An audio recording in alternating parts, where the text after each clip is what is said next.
जवळे गावात नामदार साहेब दिलीपराव वळसे पाटील यांच्या माध्यमातून मोठं पुलाचं काम झालं। पूर्वी पुलाच्या अगोदर होडीने प्रवास असायचा। पाणी जास्त असलं का 7 किलोमीटर पायी कोण भराडी मार्गे जायचं।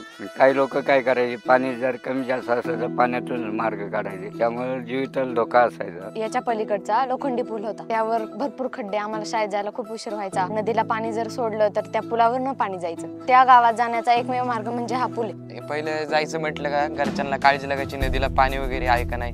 साहेबांनी हा पूल बांधून मंजूर केल्यापासून, हा पूल झाल्यापासून अशी दुर्घटना कोणतीच घडली नाही बाबा। साहेबांनी जे पुलाचं काम केले सर्वात एक नंबर भारी काम केलेलं आहे। अंतर जवळ आलं, दवाखाना वगैरे सर्व जवळ आले, बँक वगैरे व्यवहार सर्व जवळ आलेले। या पुलामुळे खरं तर आमचा प्रवास अतिशय सुखकर असा झालाय आणि साहेबांच्या प्रयत्नातून आम्हाला अतिशय चांगल्या प्रकारची सुविधा मिळाली, त्यामुळे साहेबांचे आभार।